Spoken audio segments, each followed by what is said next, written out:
Il fait sombre et tu ne peux rien voir. Il y a de la bave partout. Le sol est mou et bouge sous tes pieds. Tu essaies de trouver ton chemin en tâtant les murs en mouvement autour de toi. Après un moment, tu entends des cris de douleur au loin. Tu appelles à l'aide, mais personne ne répond. Tu es le capitaine d'un navire et tu viens d'être dévoré par le puissant Kraken. Tu continues à culbuter sans même savoir si tu vas dans la bonne direction. Les cris se font de plus en plus forts. Ce n'est qu'une question de temps avant que tu ne finisses par retrouver quelqu'un. Alors que tu t'apprêtes à faire ton prochain pas, un gros morceau de bois est projeté devant toi, te faisant presque tomber. Ce morceau de bois provient du navire que le Kraken a avalé. Il a aussi avalé tout l'équipage vivant. Donc, ils doivent se trouver quelque part dans le ventre de la bête. Tu continues à suivre les cris. Ils te mènent vers un autre chemin qui ressemble à un œsophage. Tu attrapes un morceau de bois et tu glisses le long de ses entrailles gluantes.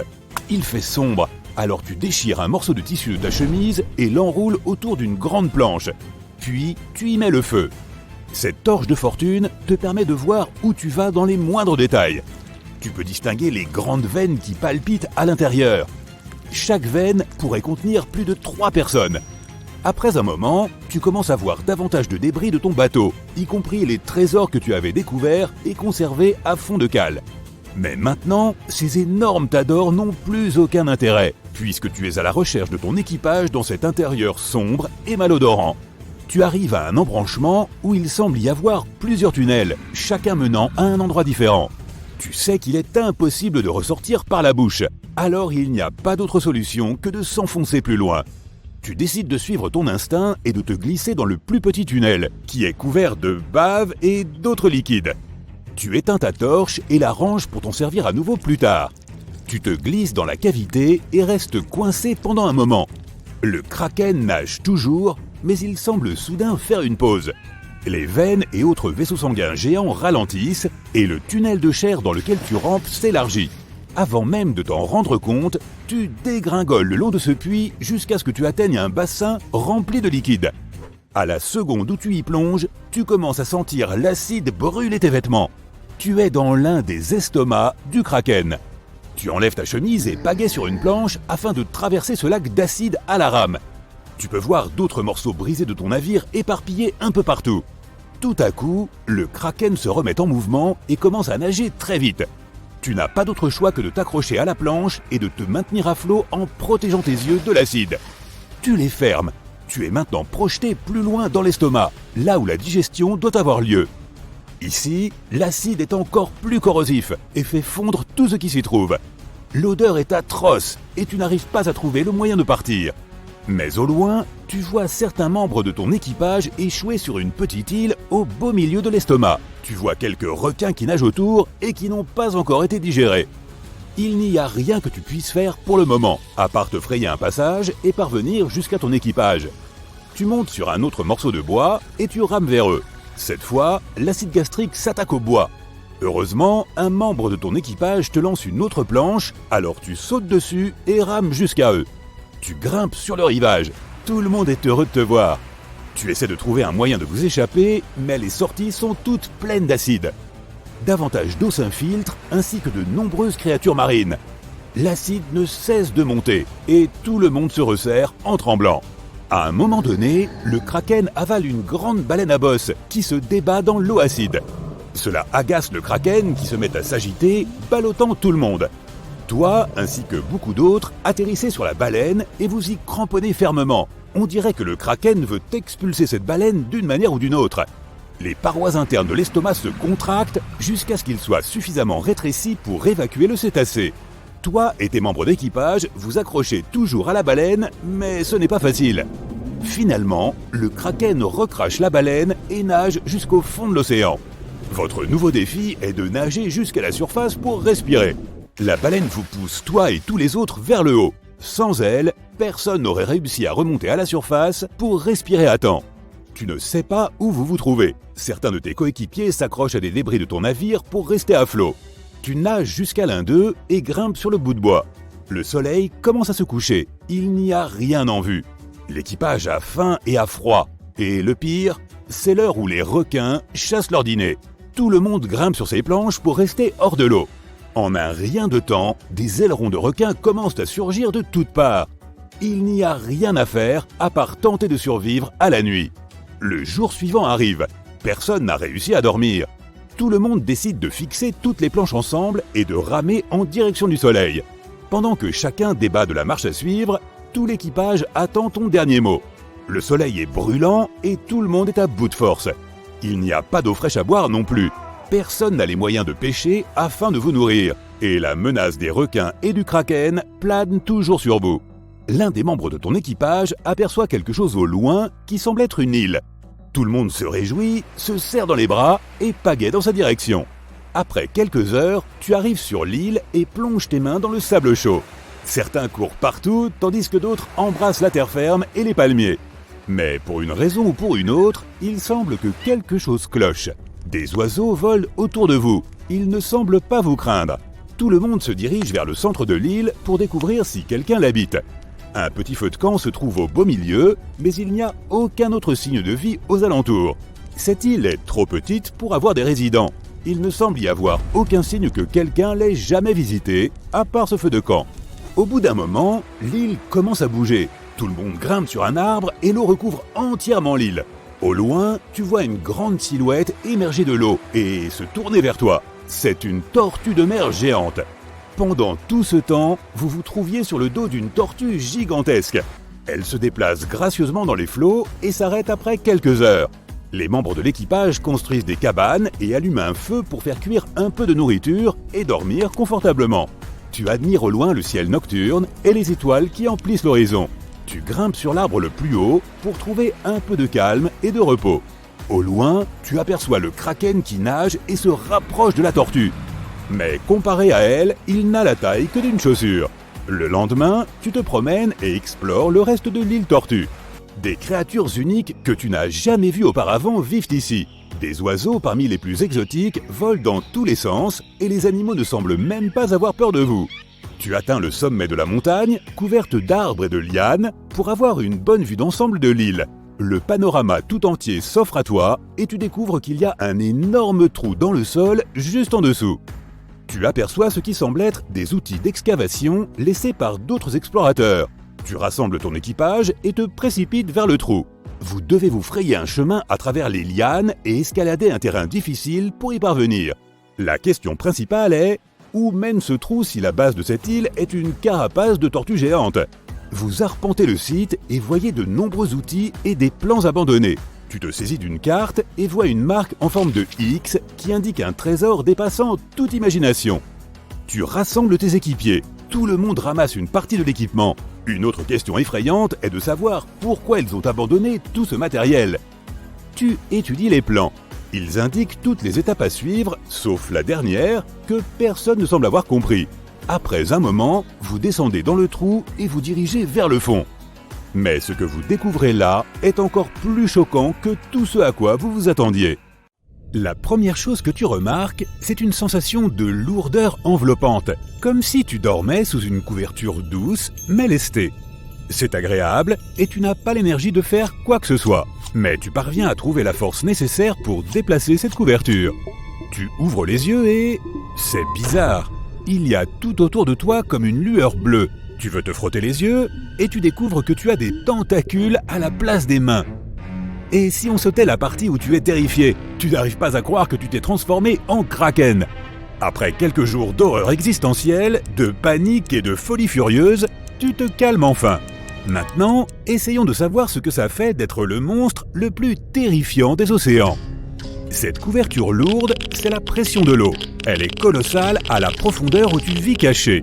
Peu d'êtres vivants peuvent la supporter. Emmène une voiture à cette profondeur et elle se disloquera immédiatement sous cette masse énorme. Mais tu es le kraken. Tu es plus puissant que n'importe quelle voiture. Ton corps ne se rompt pas dans de telles conditions. Ta peau élastique et épaisse peut supporter la pression la plus forte et tes muscles robustes te permettent de te déplacer sans problème. Et cette lueur bleue alors? Tu te trouves à une profondeur où la lumière du soleil ne pénètre qu'à peine. À cause de la pression de l'eau, tu ne sais pas vraiment où est le haut et où est le bas. Mais heureusement, tu as des yeux immenses qui, comme les lentilles d'un télescope, parviennent à capter la lumière qui vient de la surface. Une personne ordinaire ne verra qu'une obscurité opaque à cette profondeur. Mais tu as un dispositif de vision nocturne intégré à tes yeux, et donc tu vois cette lueur bleue. Il n'y a presque rien si proche du fond de l'océan. Il n'y a que du vide, infini et lourd. Tu vois quelques poissons et des épaves de navires. Les créatures marines que tu croises ici sont plutôt étranges. Voici des poissons pêcheurs, et là, toutes sortes de calmars transparents. Ici, les calmars géants sont tes seuls amis, et tu es comme un roi pour eux. En général, on s'ennuie pas mal au fond de l'océan. On dort et on mange, c'est à peu près tout. Et si tu nageais un peu plus haut pour voir ce que tu peux te mettre sous la dent? Tu t'élèves et l'eau autour de toi s'illumine peu à peu. Il y a de plus en plus de soleil par ici. Et tu rencontres enfin d'autres habitants océaniques. Les tortues, les requins, les poulpes et les raies s'enfuient dès qu'ils te voient. Mais pas les méduses. Tu ne les inquiètes pas. Tu cherches quelque chose à manger et tu remarques un banc de poissons. Super, ton déjeuner est prêt. Après avoir mangé, tu traînes un peu, t'amusant à faire peur aux poissons et aux dauphins. Ces tentacules si agiles sont vraiment géniales. Et tu en as 10. Il t'est impossible d'exprimer ce que tu ressens, chacun de tes doigts est devenu immense. On dirait des queues de billard. Et c'est incroyable.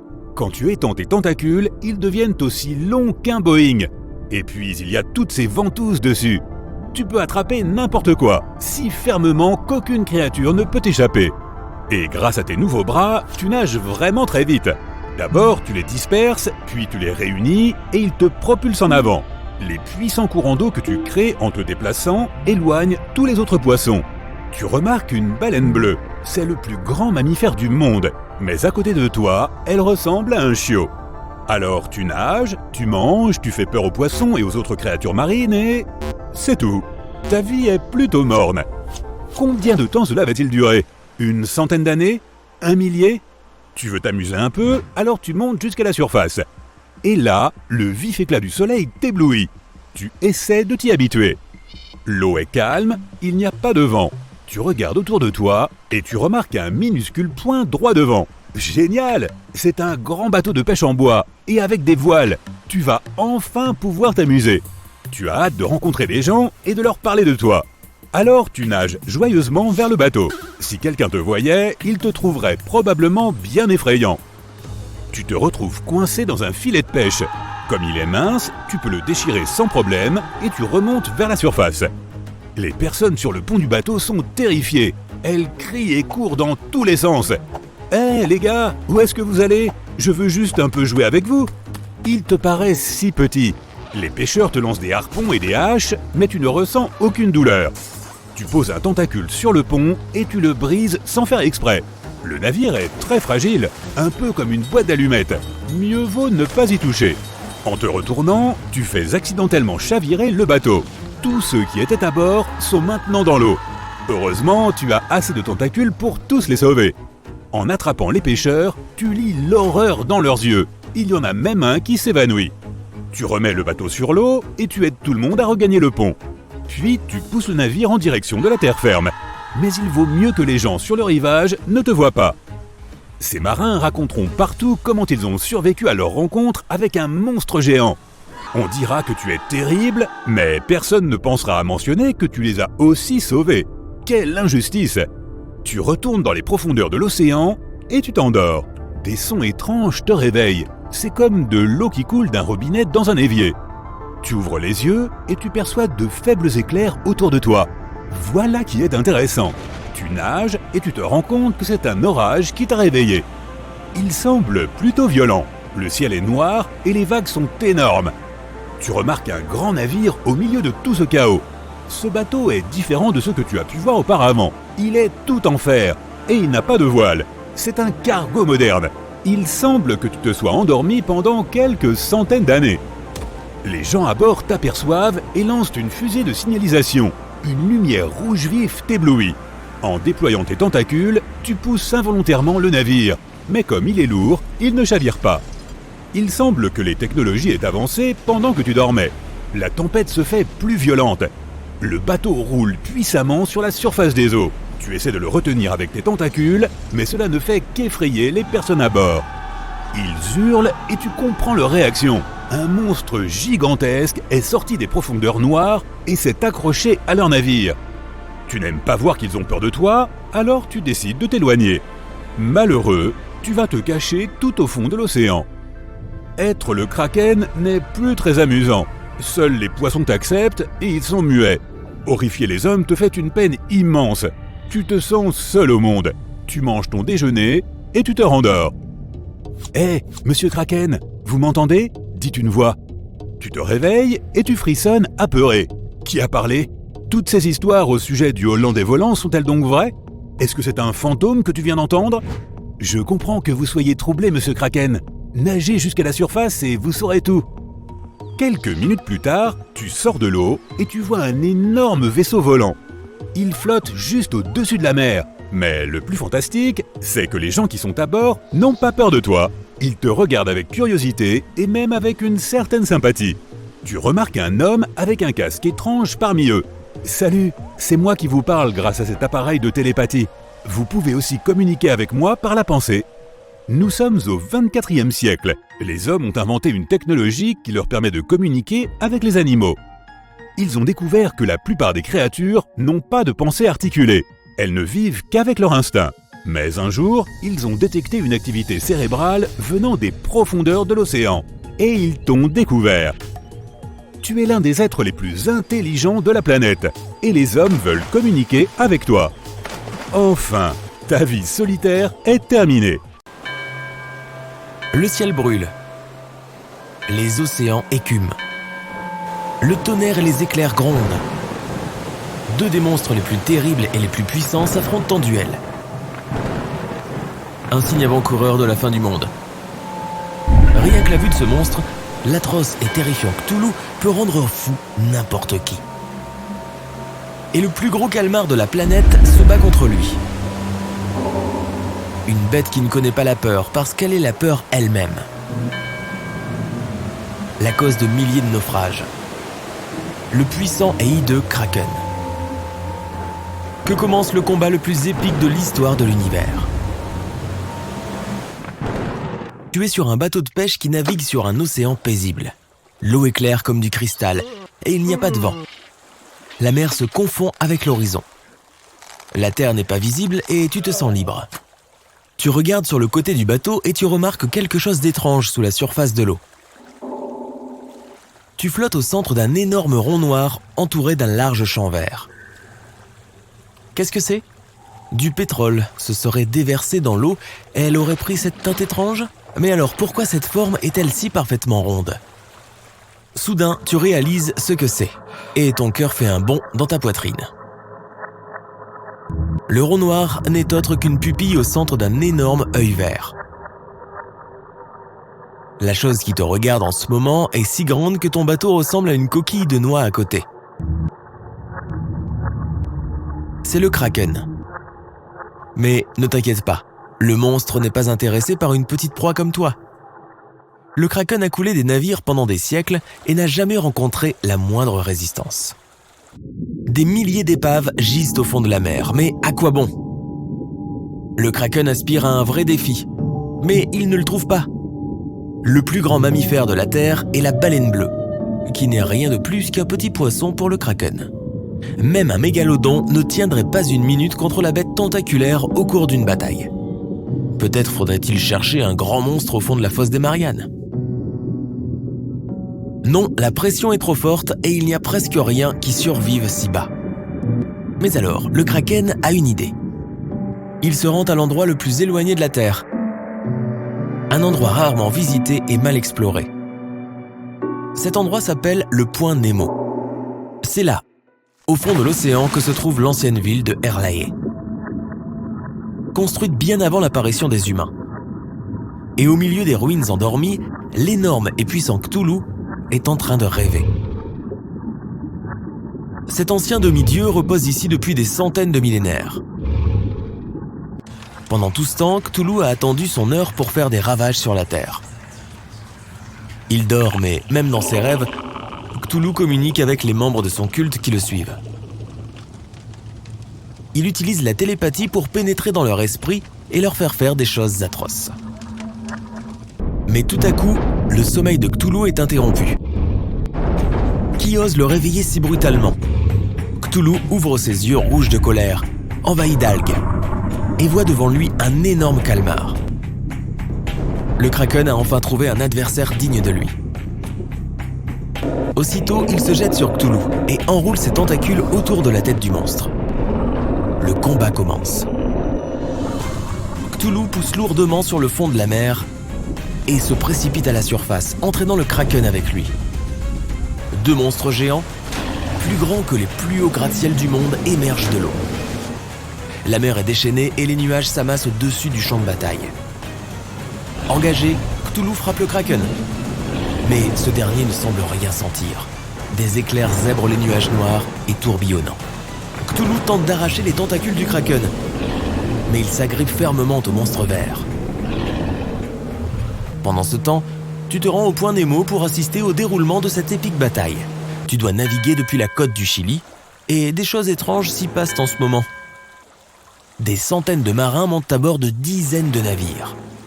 Il y a des navires de pêche ordinaires, ainsi que des navires de la marine lourdement armés et chargés. Et quand tu demandes à quelqu'un où vont tous ces gens, ils te lancent tous un regard sombre et te répondent « Vers l'éternité ». Le kraken prend le dessus, et Cthulhu appelle ses disciples à l'aide. Il espère que les navires pourront l'aider à vaincre son ennemi, mais il faudra attendre 2 jours avant que les premiers n'arrivent de la terre ferme. Cthulhu finit par se défaire du kraken et le jette dans l'eau. Le calmar attaque à nouveau, mais Cthulhu l'attrape par les tentacules et le soulève au-dessus de sa tête. La foudre frappe le kraken, mais ce n'est qu'une vulgaire petite étincelle pour le monstre géant. Pendant ce temps, les marins médusés se tiennent sur le pont et regardent en direction du champ de bataille. La nuit, ils s'endorment et rêvent tous de l'ancienne cité de Erlai. Au centre de celle-ci se trouve une chapelle tordue, et à l'intérieur, Cthulhu est assis sur son trône, convoquant ses disciples. Jour après jour, nuit après nuit, les monstres se battent en jetant toute leur force dans la bataille. Et enfin, de petits points se rassemblent autour d'eux. Les bateaux sont arrivés. Ils sont prêts à attaquer le kraken, et Cthulhu leur donne un ordre mental. Mais le kraken a d'autres atouts dans sa manche. Il n'a pas coulé des navires juste pour s'amuser. Très souvent, il a sauvé des milliers de créatures marines prises dans leurs filets de pêche. Et maintenant, avec leur descendance, elles viennent de tout l'océan pour aider le kraken. Des pieuvres géantes, des baleines bleues, des grands requins blancs, des anguilles électriques, ils attaquent tous les navires ennemis. Les baleines percutent les sous-marins et les anguilles court-circuitent les moteurs des véhicules avec leurs décharges électriques. Soudain, le kraken plonge sous l'eau.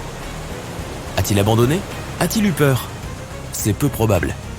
Cthulhu regarde au fond de l'océan et attend que le calmar attaque. Le kraken nage sous les combattants et les poissons. Il commence à faire tournoyer ses tentacules, créant un énorme tourbillon. Les bateaux sont maintenant condamnés et Cthulhu ne peut compter que sur lui-même. Le kraken est une créature puissante, mais il reste un animal après tout, tandis que Cthulhu est aussi intelligent que malveillant. Il comprend que le kraken est un monstre marin et qu'il peut être vaincu une fois sur Terre. Le rugissement de Cthulhu fait trembler le ciel. Les éclairs frappent l'océan. L'eau est en ébullition. L'ancienne cité des Erlai s'élève du fond de la mer. Le kraken ne peut pas s'échapper de là. Il a besoin d'eau. Le calmar combat Cthulhu avec ses ultimes forces, mais hors de son élément, il perd rapidement l'avantage. Cthulhu est victorieux. Maintenant qu'il est réveillé, il va détruire le reste du monde, comme on l'avait prédit. Mais le combat n'est pas passé inaperçu. Grâce aux données satellitaires, le monde sait déjà ce qui s'est passé. Et un plan a été élaboré pour abattre l'ancien monstre au cas où il gagnerait. Des avions de chasse entrent en scène et attaquent Cthulhu. Le monstre lève les bras vers le ciel.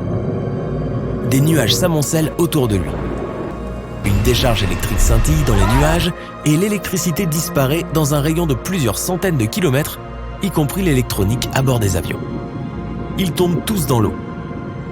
il n'y a aucun moyen de vaincre la bête mythique. Mais que se passe-t-il ? Les satellites tombent soudainement du ciel par dizaines. Cthulhu ne savait pas que le point Nemo est une décharge pour débris spatiaux. Comme c'est le point le plus éloigné de la Terre, on peut y larguer des satellites inutilisés en toute sécurité. En ce moment même, des centaines d'entre eux tombent sur la ville antique et s'abattent sur le monstre. Désorienté par cet assaut soudain, Cthulhu se replie sous l'eau avec sa ville. Puis il décide de se rendormir pour 1000 années supplémentaires et d'attendre le bon moment pour détruire le monde. La capacité de Cthulhu à contrôler les esprits a fait oublier à tous les témoins de la bataille ce qu'ils ont vu. L'humanité est à nouveau inconsciente des dangers des profondeurs. Cthulhu ne veut pas que les gens soient prêts pour son réveil. Si tu rentres ces coordonnées dans ton GPS, tu verras où se trouve le point Nemo. En 1997, des océanographes ont enregistré un son mystérieux provenant des profondeurs de la mer. Il a été appelé le bloop et peut être facilement trouvé sur Internet. Cet événement a conduit beaucoup de gens à croire en l'existence de Cthulhu. Mais la panique n'a pas duré longtemps. Il s'est avéré que le bloop était le bruit d'un glacier qui se fendait. Ou peut-être que c'est Cthulhu qui a fait croire cela. Qui sait ?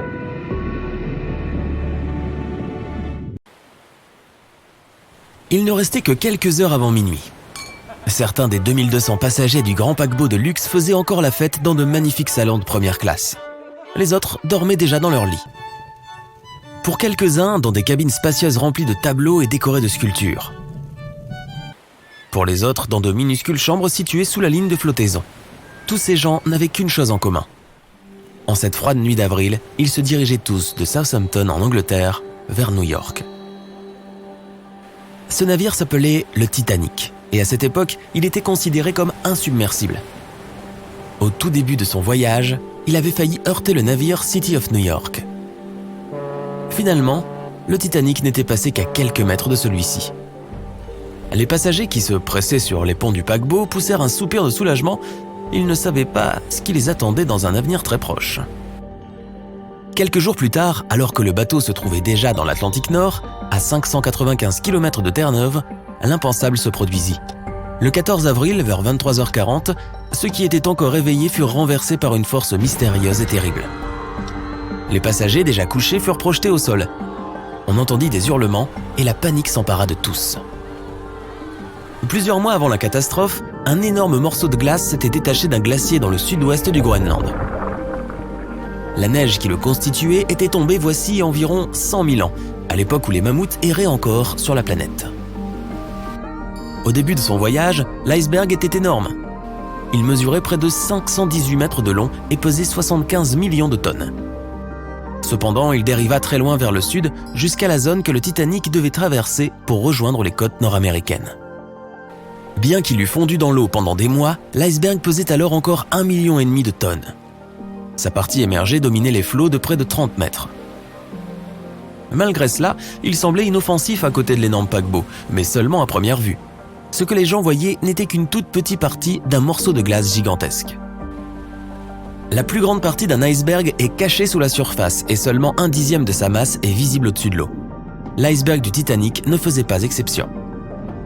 Le navire était perdu dès qu'il entra en contact avec l'iceberg. Incapable de dévier de sa route, il vint s'écraser contre la glace, détruisant au moins 5 des compartiments de sa coque. Ceux-ci commencèrent immédiatement à se remplir d'eau, qui inonda ensuite tous les compartiments suivants. L'avant du navire commença à couler. Sa partie arrière se souleva alors presque verticalement. Et puis, dans un grondement assourdissant, le paquebot se brisa en deux. La suite est connue de tous. Mais imaginons un instant que ce que l'histoire a retenu de la catastrophe ne soit pas vrai. Et si le navire n'avait pas été détruit par un iceberg ? Et si c'était quelque chose de plus perfide et de bien plus vivant qui avait fait couler le Titanic ? Loin, très loin sous la surface, dans les sombres profondeurs de l'océan, une ombre se cache. Représente-toi une créature énorme, ronde, plate et pleine de bras, ou plutôt de puissants tentacules. Elle ressemble à un calmar ou à une pieuvre géante, mais en beaucoup plus colossal encore. On dit qu'elle est aussi longue que 10 navires et qu'elle fait 2,5 km de long. La rumeur dit aussi que les marins la prennent parfois pour une île. Et qu'au lieu de débarquer sur la terre ferme, ils se voient entraînés dans l'océan. c'est le Kraken qu'ils auront rencontré, une créature légendaire redoutée de tous ceux qui s'aventurent en mer. En général, le Kraken hante les mers au large des côtes de la Norvège, par-delà l'Islande et jusqu'au Groenland. Qui sait ce qui éloignera ce jour-là la bête de ses eaux familières? Les températures dans l'Atlantique Nord sont tout aussi basses. Et notre créature s'y sent bien. Et elle est curieuse. Une fois qu'elle a repéré le Titanic, le bateau n'a plus aucune chance. Il fait sombre et les passagers du paquebot ne remarquent pas les premiers signes de danger. L'eau autour du navire commence à bouillonner. Si tu écoutes attentivement, tu pourras entendre un gargouillement étrange. Et si tu regardes avec la même attention, tu verras des milliers de poissons et de méduses remonter à la surface. Ils sentent qu'il se passe quelque chose en dessous. Mais même si une personne sur le Titanic remarquait cette grande agitation soudaine, elle n'aurait pas le temps d'aller se mettre à l'abri. L'horrible bête, avec ses immenses et puissants tentacules, est un prédateur auquel il est impossible d'échapper. Il y a un garçon de 9 ans sur le pont et il ne sait rien du monstre marin. Tout ce qu'il voit, ce sont d'innombrables petites îles qui surgissent de la mer, très très lentement. Le gamin ne comprend pas ce qui se passe, mais son sang se glace soudainement. Des centaines de petits poissons bondissent entre ces bancs de sable, mais bientôt ils sont soulevés et repoussés par les flancs de l'énorme créature. Plusieurs appendices pointus apparaissent au-dessus de la surface. Le garçon, intrigué, se dit qu'ils ressemblent à des cornes. Mais ils deviennent de plus en plus épais à mesure qu'ils s'élèvent. Bientôt, ils dominent l'imposant Titanic qui paraît alors minuscule. Ces cornes, ce sont les bras redoutables du Kraken. Le garçon est paralysé par la peur, et puis il aperçoit l'œil du monstre. Il fait la taille d'un éléphant. Le gamin se ressaisit alors et s'enfuit en hurlant comme il n'a jamais hurlé. Attirés par ses cris, les gens s'approchent. Ils se rassemblent le long du bastingage, essayant d'apercevoir ce qui a tant effrayé l'enfant. Soudain, ils comprennent. Les passagers et les membres d'équipage viennent se pencher en masse pour mieux voir. Ils ne sont pas téméraires, ils sont simplement sous le choc. Comment réagirais-tu si on te disait qu'une bête terrifiante était sur le point d'attaquer le bateau sur lequel tu te trouves? En plus, il fait sombre et les gens ne distinguent pas clairement ce qui se cache dans les ténèbres. Mais quelques minutes plus tard, le doute n'est plus possible. Tout à coup, la créature lève un de ses bras monstrueux et le tend vers le navire. Il semble être plus long que la coque elle-même. Les femmes se mettent à crier et s'évanouissent. Les hommes sont tout aussi terrifiés. Ceux qui ne perdent pas immédiatement la tête courent se mettre à l'abri avec les enfants. C'est alors qu'un premier coup puissant secoue le navire. Le Kraken a assez attendu. Il veut passer à l'action. La panique s'empare des passagers du Titanic. Le chaos qu'il crée en courant dans tous les sens et en criant ne fait qu'aviver la curiosité de la bête. D'habitude, le monstre préfère qu'on le laisse tranquille. Il reste au fond de l'océan, utilisant ses longs tentacules pour s'accrocher au sol et chasse paresseusement pour se nourrir. Il ne remonte à la surface que lorsque les températures sont exceptionnellement hautes ou lorsqu'on le dérange. Le Titanic est probablement trop gros et trop bruyant. Il a tiré la créature de sa torpeur. La bête remontée à la surface aperçoit un grand bateau scintillant et waouh, elle en est fascinée. Elle tend l'un de ses tentacules pour toucher l'étrange construction. Elle est faite d'une matière dure et la bête se demande si elle se brisera sous un peu de pression. Sans attendre, elle s'enroule de tous ses bras autour du bateau et tente de l'écraser. Les petites créatures qui s'agitent tombent à la mer et poussent des cris aigus, commençant à irriter le Kraken. Il se met en colère. Relâchant sa prise, le monstre commence à tourner autour du Titanic, se préparant à l'attaque suivante. Cette fois, elle est beaucoup plus puissante. Le métal s'enfonce et éclate. Encore un coup de tentacule habile et le navire commence à se remplir d'eau. Le Kraken s'éloigne un peu, comme pour aller profiter du spectacle. Mais alors, il remarque que le navire accélère dans une tentative désespérée de s'arracher à sa furie. Les passagers du Titanic poussent un soupir de soulagement. La bête semble avoir disparu. Ils ne savent pas que le Kraken n'a pas fini de jouer. Le bateau commence à ralentir. Sa poupe se soulève lentement et sa proue s'enfonce dans les eaux. Les passagers et les membres de l'équipage sont projetés sur les ponts. Mais la peur les empêche de crier et tout ceci se déroule dans un grand silence sinistre. Enfin, le navire se brise en deux sous son propre poids. Le fracas est si puissant qu'il effraie même le Kraken. La bête apeurée plonge dans les profondeurs de l'océan, ce qui crée un énorme tourbillon. L'aspiration entraîne ceux qui restent du Titanic vers le fond de la mer.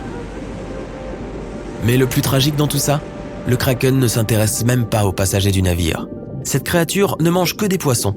Elle n'a pas besoin de proies plus grosses. C'est la curiosité de l'animal qui tire maintenant l'énorme paquebot vers le fond. notre majestueux transatlantique a-t-il un espoir? Je crois que tu connais la réponse.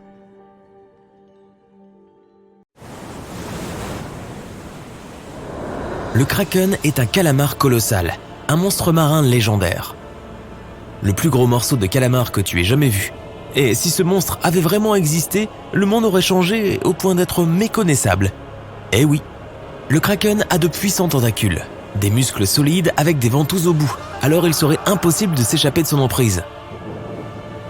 Il peut briser un navire en deux ou simplement le tirer vers les profondeurs.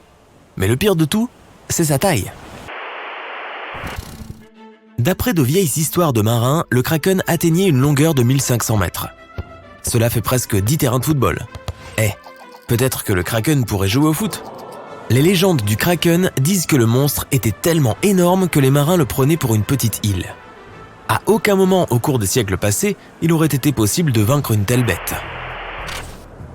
Si le kraken avait existé en réalité, il aurait pu avoir des petits. Bah oui, dans tous les océans du monde, il y aurait donc d'autres monstres géants capables de couler n'importe quel navire. Il est peu probable que le kraken aurait eu des concurrents dans son habitat, donc sa population aurait augmenté fortement. Vu sa taille, il aurait eu besoin de beaucoup de nourriture, donc la population des autres grands animaux marins aurait considérablement diminué. Les baleines bleues, les grands requins blancs, les autres calmars géants, toutes les grandes créatures marines auraient été en danger. À cause de cette diminution des grands poissons dans l'océan, de nombreuses personnes seraient peu à peu mortes de faim. Les économies urbaines qui dépendent de la pêche seraient elles aussi en déclin. Les prix des petits poissons dans le monde entier augmenteraient parce que ce serait devenu dangereux de les pêcher. Pour vaincre le kraken, il faudrait des armes puissantes, mais le monstre serait tout de même vraiment difficile à attraper. Le kraken appartient au genre des céphalopodes. Cette espèce comprend le calamar et la pieuvre, certaines des créatures les plus intelligentes de la planète. Voilà pourquoi le kraken est un chasseur habile qui ne se battrait jamais à découvert. Alors, que peux-tu faire? Tu ne peux pas le suivre car il vit dans les profondeurs, pas à la surface de l'eau. Tu peux cependant deviner que le monstre se trouve quelque part à proximité si beaucoup de poissons remontent à la surface. En effet, lorsque le kraken nage, il effraie tous les poissons des alentours. Mais il est peut-être déjà trop tard. Un énorme tentacule de la taille d'une grande tour émerge de l'eau. Cette sorte de tour massive tombe sur le pont du navire et le fait voler en éclats. Les marins crient et courent dans tous les sens. Le kraken donne un second coup et le navire a déjà presque chaviré. Ensuite, il enroule ses tentacules géants autour du navire et le tire vers le fond. Oh là là!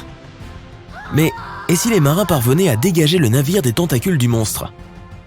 Oui, l'équipage du navire riposte à l'aide d'armes puissantes. Le kraken disparaît sous l'eau. Il est blessé et en colère. On pourrait se dire que la bataille est terminée, mais non. Le pire reste à venir. Un tourbillon se forme à côté du navire. Grâce à son énorme poids, lorsque le monstre plonge, il crée un tourbillon derrière lui. Cela fonctionne comme le drain dans une baignoire géante, et ce tourbillon aspire le navire vers le bas. La bataille avec le kraken est encore perdue. Ce n'est vraiment pas de chance. Tu pourrais peut-être vaincre le monstre si tu réussissais à anticiper son attaque. Mais le kraken peut te voir, toi et ton navire, avant que tu puisses te douter de quoi que ce soit. Les calamars colossaux vivent dans les eaux profondes et ils ont les plus grands yeux du règne animal. L'œil du calamar a en effet la taille d'une assiette. Grâce à cela, ils peuvent voir leur proie de très loin. De plus, un kraken repérerait le navire bien plus tôt qu'un sonar pourrait le faire. Il aurait toujours l'œil sur toi. Eh bien, que de mauvaises nouvelles. Dans le monde entier, le transport de marchandises par bateau serait en déclin. Les compagnies aériennes assureraient la seule liaison sûre entre les continents et cela augmenterait la pollution de l'air. L'ennemi le plus efficace du kraken serait le sous-marin. Ces derniers peuvent voyager à de grandes profondeurs et sont équipés de puissants écolocalisateurs. Cela leur permettrait de détecter le kraken à l'avance. Les sous-marins sont également bien armés et leur corps rond et métallique n'est pas si facile à détruire. Ok, un seul kraken pourrait être vaincu par un sous-marin, mais qu'en serait-il si plusieurs monstres marins étaient au même endroit? 3 kraken pourraient enrouler leurs puissants tentacules autour du sous-marin et l'entraîner vers les profondeurs où la pression détruirait leur ennemi. En d'autres termes, ils te feraient craquer.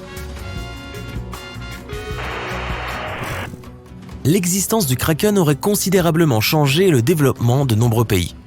Et si Christophe Colomb, lors de son célèbre voyage, avait vu une île qu'il aurait prise pour le Nouveau Monde. Il s'en approche, mais soudain, des tentacules sortent de l'île et coulent le navire de Christophe Colomb. La colonisation de l'Amérique du Nord aurait été retardée, peut-être jusqu'à ce que les avions soient inventés. Et le premier vol avec équipage n'aura lieu qu'au XXe siècle. Il n'y aurait pas d'Hollywood, de hamburgers ou de musique américaine célèbre. De même que YouTube, ce qui signifie que tu ne regarderais pas cette vidéo en ce moment même. Le pire, c'est qu'Internet n'existerait pas non plus, et tout cela à cause d'un stupide calamar monstrueux. Les Vikings n'auraient pas navigué sur leurs dracars pour faire des raids et coloniser des territoires étrangers. L'histoire de la Norvège, de la Suède, de la Finlande et des autres pays nordiques aurait complètement changé. Peut-être que le Titanic n'aurait pas heurté un iceberg, mais plutôt un monstre marin géant à sa place. Cela dit, il est peu probable que les gens auraient effectué des voyages sur d'énormes paquebots dans un monde peuplé d'un dangereux kraken. Mais laisse-moi penser, et si le kraken n'était pas si agressif qu'on le pense ? Il aurait cependant toujours besoin de beaucoup de nourriture, et à cause de la population croissante de ces monstres, il y en aurait justement de moins en moins dans l'océan. Par conséquent, il lui faudrait remonter de plus en plus à la surface pour aller chasser. Avec le temps, le kraken migrerait donc plus près des rivages. Dans de nombreux pays, les gens n'auraient pas le droit de se baigner dans l'océan.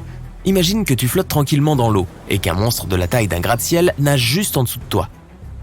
Aller se détendre à la mer et sur une plage ne serait plus franchement à l'ordre du jour. De nombreux pays qui vivent du tourisme deviendraient pauvres. Plus les krakens auraient faim, plus ils essaieraient de capturer des proies terrestres. Un énorme calamar pourrait même attaquer les petites villes portuaires. Les maisons, les quais, les rues, tout pourrait être écrasé. Une énorme quantité de plastique serait déversée dans les océans près des côtes des grands pays. Ces milliards de tonnes de plastique dérangeraient le kraken. Un monstre en colère et affamé pourrait attaquer des ponts comme le Golden Gate. Imagine qu'un énorme calamar entoure le pont et bloque toute la circulation. Certains de ces calamars pourraient briser les solides câbles grâce à leur force et toute la structure s'effondrerait dans l'eau. On peut tous en conclure que c'est une bonne chose que le kraken n'existe pas vraiment dans nos mers et nos océans, du moins pour autant que nous le sachions. Mais le monstre pourrait-il avoir réellement existé ? Les légendes remontent à très longtemps, mais les preuves scientifiques ne sont apparues qu'au milieu du 19e siècle. En 1857, un bec de calamar de 8 cm de diamètre a été découvert sur la côte du Danemark.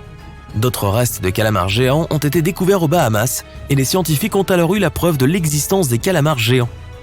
Bien que des calamars colossaux aient été officiellement découverts depuis lors, cela fait plus de 100 ans, et nous ne savons toujours pas quelle est la taille maximale qu'ils peuvent atteindre.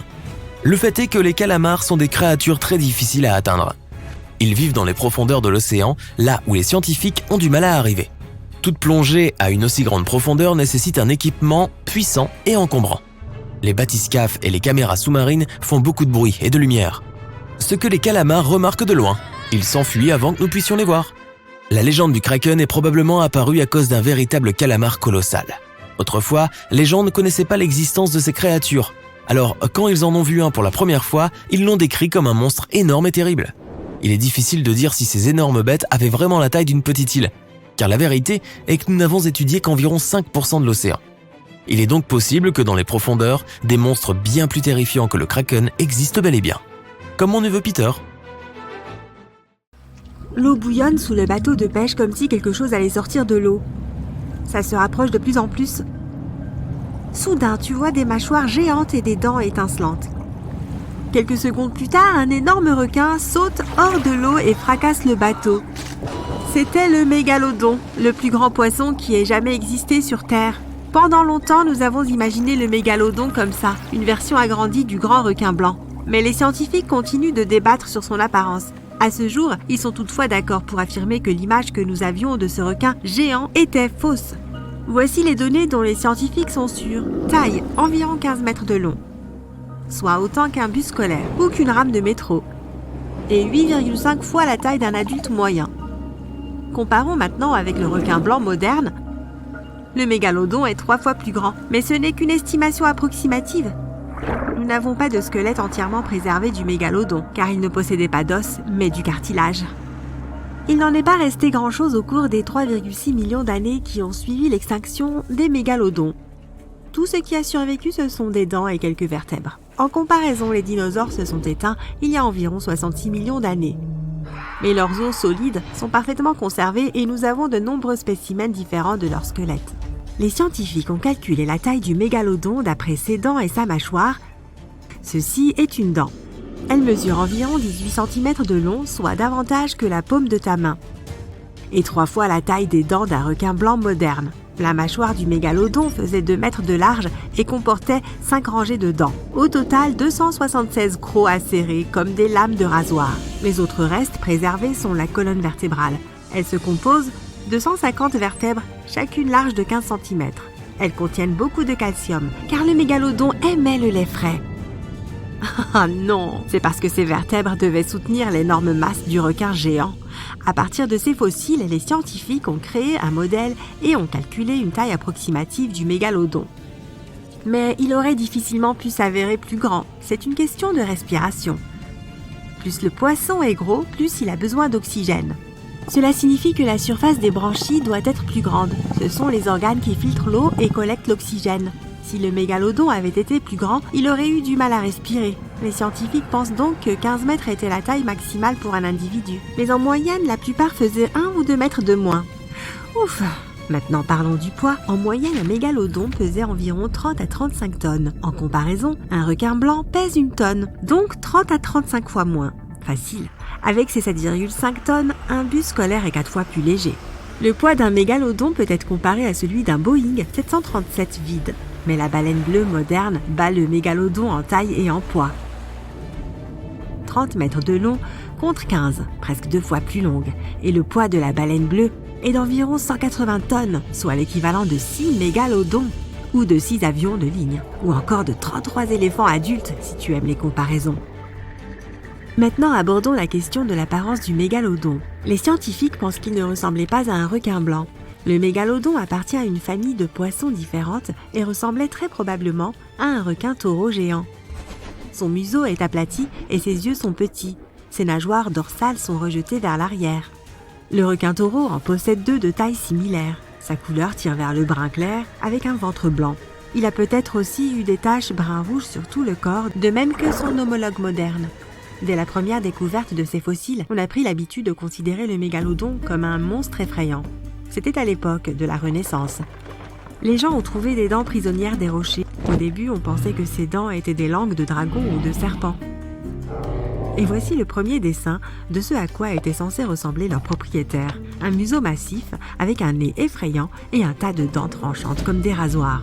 Nous avons également des preuves que les mégalodons étaient de féroces chasseurs, trônant au sommet de la chaîne alimentaire. Le premier outil de combat de leur arsenal était le coup de bélier. Mais le mégalodon était un nageur lent. Il ne pouvait accélérer que jusqu'à 18 km/h. En comparaison, le requin blanc moderne peut atteindre 50 km/h une fois lancé après son déjeuner. Le nageur humain, le plus rapide, ne peut faire que 10 km/h. Bonne chance pour échapper à un requin. Mais le mégalodon avait une masse incroyable. Bien que lent, son coup de bélier avait une puissance énorme. Le mégalodon devait prendre sa proie par surprise, si bien qu'il n'avait qu'une seule chance de la toucher. S'il la manquait, il mettrait trop de temps à faire un second tour. La manœuvrabilité du mégalodon était comparable à celle d'un gros camion. Mais si le coup de bélier réussissait, la proie était étourdie et ne pouvait plus bouger. À ce moment-là, le mégalodon visait les endroits vulnérables, comme les nageoires et la queue de sa proie. Les scientifiques ont trouvé de nombreux restes d'anciennes baleines, présentant des marques de dents du mégalodon. Il s'avère que le requin géant savait où se trouvaient les organes vitaux de sa proie et pouvait les atteindre. Lorsque la proie était immobilisée, le mégalodon découvrait ses dents. Une personne adulte aurait facilement pu entrer dans sa mâchoire ouverte à pleine hauteur. Et selon diverses estimations, la force de morsure du mégalodon était de près de 11 tonnes. Imagine le poids de 3 SUV concentré au bout d'une dent pointue. C'est 9 fois la puissance de la plus grande morsure de requin blanc et 6 fois la puissance du détenteur du record moderne de morsure, le crocodile marin. Jette un coup d'œil à cette carte indiquant où les restes du mégalodon ont été trouvés. Amérique du Sud et du Nord, Europe, Asie, Australie. Il était le maître de toutes les mers et était à l'aise partout sur notre planète. Nous avons même trouvé des restes du requin géant dans des sédiments d'eau douce. Peut-être n'avait-il pas peur d'entrer dans les rivières pour chasser. D'autres scientifiques affirment que le mégalodon n'était peut-être même pas un prédateur.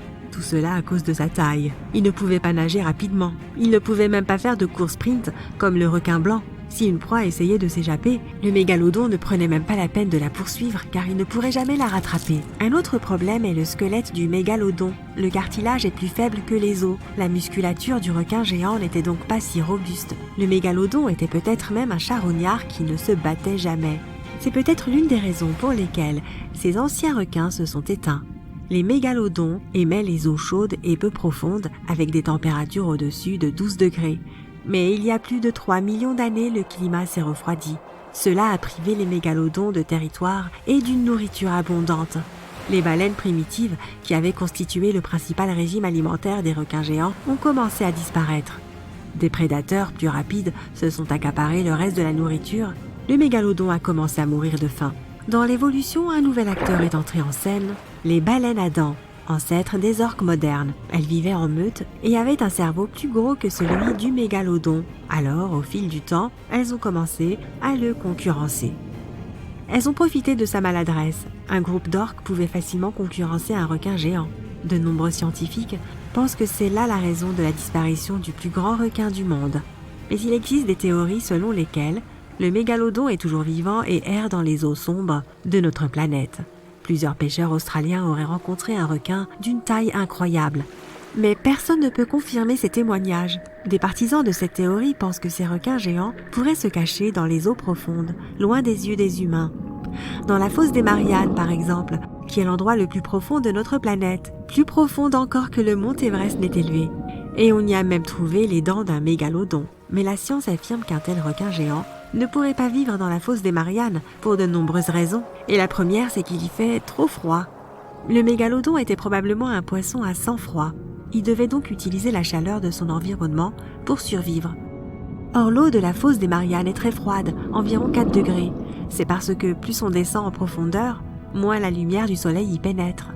La deuxième raison est la pression. Chaque fois que l'on s'enfonce de 10 mètres, la pression augmente d'une atmosphère. C'est-à-dire qu'à une profondeur de 30 mètres, l'eau te presse 3 fois plus fort qu'à la surface. Les muscles et le cartilage faible du mégalodon ne lui permettraient pas de plonger si profondément dans la fosse des Mariannes. Et enfin, le point plus important, la nourriture. Plus on s'éloigne de la surface de l'océan, moins il y a d'organismes vivants. Les mégalodons avaient pour habitude de manger des baleines primitives de 3 à 6 mètres. Seuls de petits poissons vivent dans la fosse des Mariannes. Un mégalodon ne serait jamais capable d'en attraper un. Or, à en juger par sa taille, tout ce que le mégalodon faisait de ses journées, c'était manger, puis chercher à nouveau de la nourriture. Compare son poids à celui d'un humain. Un humain moyen doit consommer environ 2000 calories par jour pour un poids moyen d'environ 80 kg. Le mégalodon pesait 470 fois plus et avait donc besoin de beaucoup plus de calories. Donc même tous les poissons qui peuplent la fosse des Mariannes pourraient difficilement nourrir un mégalodon, même pour quelques jours. Bref, toutes ces théories sont loin d'être fondées, mais quoi qu'il en soit, il vaut toujours mieux être prudent en mer, n'est-ce pas? C'est la nuit. Une grosse tempête commence à faire rage. Tu vis dans une ville côtière et tu regardes la mer déchaînée par la fenêtre. Des éclairs zèbrent le ciel. D'énormes vagues s'écrasent contre le rivage et une averse transforme le sable en argile humide. Tu te dis qu'au matin, beaucoup de poissons vont être rejetés sur le rivage. Et tu vas te coucher. C'est un bruit étrange qui te réveille. C'est comme si des centaines de milliers de gens tapaient des mains près de ta fenêtre. Tu sors et tu vois une énorme foule de personnes debout au bord de la mer. Le bruit de claquement devient de plus en plus fort et sa source est des tonnes de poissons rejetés sur le rivage. Ils sont là depuis plusieurs heures, mais sont toujours en vie. Ils se débattent et frappent leur corps gluant contre le sable. Tu vois des carpes, des truites, des sardines et même d'énormes requins blancs. Ils sont pleins d'énergie et font claquer leurs grandes mâchoires dentées. D'une façon ou d'une autre, tous les poissons peuvent désormais respirer de l'air comme les humains. Tu aides les autres personnes à rejeter les poissons dans l'eau. Tu peux les voir s'éloigner dans les profondeurs de la mer, mais certains d'entre eux remontent et nagent près de la surface, profitant de l'air frais. Vous avez rejeté presque tous les poissons, sauf les requins. Une grue arrive. Elle soulève chacun des requins par la queue, un par un, puis transporte les poissons vers la mer et les laisse partir.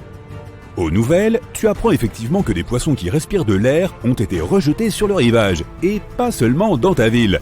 Les gens en trouvent sur les plages du monde entier. Des scientifiques et des chercheurs marins sont déjà partis en expédition en mer pour étudier ce phénomène unique. Plus tard dans la soirée, ils annoncent les résultats de leur étude. Désormais, chaque créature marine qui a des branchies peut aussi respirer grâce à des poumons nouvellement développés.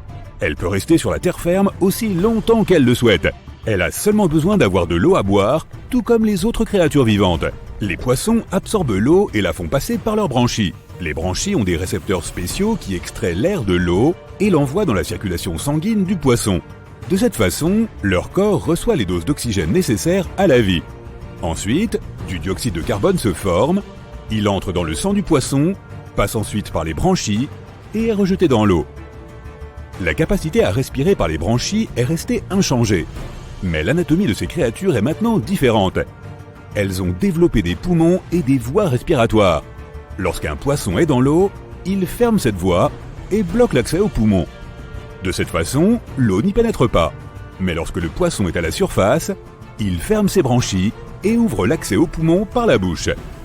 Cette métamorphose étonnante n'apporte pas de changement significatif au monde, en tout cas pas encore. Les dauphins et les baleines ont toujours eu des poumons. L'air passe par leurs narines, qui sont situées sur le dessus de leur tête. Cette ouverture s'appelle l'évent. Les dauphins remontent à la surface, remplissent leurs poumons d'air et retournent sous l'eau pendant quelques minutes. Mais désormais, non seulement les dauphins, mais aussi toutes les autres créatures marines nagent près de la surface.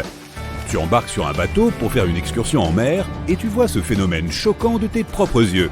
Plus tu t'éloignes du rivage, plus tu remarques de poissons à la surface de l'eau. Ils sautent haut et replongent comme des dauphins. Ils semblent apprécier leur nouvelle aptitude. Il y en a tellement. Plusieurs dizaines de poissons sautent même sur ton embarcation. Tu les rejettes dans la mer. Tu vois un énorme aileron et tu éteins le moteur. Un requin nage à quelques centaines de mètres de toi. Il est à peu près de la taille de ton bateau. Heureusement, il est distrait par d'autres poissons et ne semble pas vouloir te prendre en chasse. Tu fais demi-tour et retournes près du rivage. Le crépuscule tombe. Tu peux voir les lumières de la ville. La mer est remplie de méduses lumineuses et de phytoplancton. À cause de cela, l'eau brille en bleu violacé. Tu es fasciné par ce spectacle et tu ne remarques pas que les lumières de la ville s'éteignent soudainement. Tu peux entendre les gens crier. Plus tu t'approches de la rive, plus les cris et les bruits de quelque chose qui s'effondre sont forts. Enfin, tu arrives à l'embarcadère, tu descends du bateau et tu découvres qu'une partie de la digue a été détruite. Les bateaux sont renversés, les lampadaires sont cassés, les fils électriques sont arrachés. Une longue traînée de liquide visqueux transparent mène de l'embarcadère à la ville. Tu glisses sur cette bave une ou deux fois. Les rues sont vides. Les voitures sont abandonnées. Les fenêtres des maisons sont cassées. Il y a des ordures partout et la route est aussi couverte de bave. Tu entends une sorte de bruit de succion provenant d'une ruelle sombre. Il s'approche de toi. Une petite pieuvre apparaît sur la route. Elle se déplace à la manière d'une araignée. À l'aide de ses tentacules, la créature grimpe sur une voiture, saute sur le mur et rampe. Après cette pieuvre, une autre sort. Plusieurs calamars la suivent. Certains d'entre eux rampent maladroitement vers toi. Tu fais un pas en arrière. De plus en plus de calamars et de pieuvres sortent de la ruelle sombre. Certains d'entre eux atteignent la taille d'une voiture. Tu vois un vélo couché sur le sol et tu montes dessus. Tu traverses des rues désertes avec une armée de pieuvres qui rampent derrière toi. Le sol commence à trembler sous les roues de ton vélo. Tu entends le rugissement assourdissant d'une bête inconnue. Tu regardes en arrière et regrettes immédiatement de l'avoir fait. Un énorme monstre de la taille d'un immeuble de 5 étages et semblable à un calamar brise le mur de la maison la plus proche d'un seul coup de son tentacule colossal. Cette créature est sortie du coin le plus sombre de la mer. Depuis que l'animal a une paire de poumons, il a hâte de prendre une bouffée d'air frais et pur. Ses instincts l'ont amené à la surface, où il a senti beaucoup de nourriture. Les lumières de la ville ont attiré l'attention du kraken. Avec ses énormes tentacules, il s'accroche au mur des bâtiments et à la route, et il te rattrape. Tu vois un tunnel droit devant toi. Tu pousses sur les pédales de ton vélo aussi fort que possible, et tu réussis à entrer à l'intérieur. Mais à ce moment-là, tu entends un bruit étrange dans ton dos. Le kraken, comme les pieuvres, n'a pas de squelette interne. Son corps est constitué de muscles. C'est pourquoi il peut se faufiler dans n'importe quel trou, comme un liquide. Le kraken te poursuit dans le tunnel comme un serpent avec des dizaines de queues. Mais sa vitesse ralentit. Tu accélères et sors du tunnel. Effrayé, tu pédales aussi vite que tu peux et atteins la ville la plus proche au matin. Là, tu rencontres tes voisins et apprends que des monstres marins sont apparus de manière inattendue dans les villes côtières du monde entier. Heureusement, ils ne restent pas longtemps sur la terre ferme. Ils vivent dans les profondeurs froides de l'océan depuis des années, et leur peau ne supporte pas la lumière du soleil. À l'aube, les monstres retournent dans l'eau. Mais les requins et les autres créatures marines viennent de plus en plus souvent sur le rivage pour déjeuner. Les années ont passé et ils ont appris à survivre sur la terre ferme. Ils donnent des coups de queue, l'agitent, poussent avec leurs nageoires et se déplacent maladroitement le long des routes. Les habitants des villes côtières construisent d'énormes murs le long de la plage pour arrêter l'invasion de poissons et de gros calamars.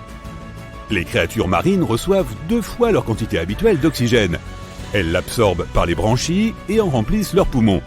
Grâce à cela, le sang de leur corps circule mieux et plus vite.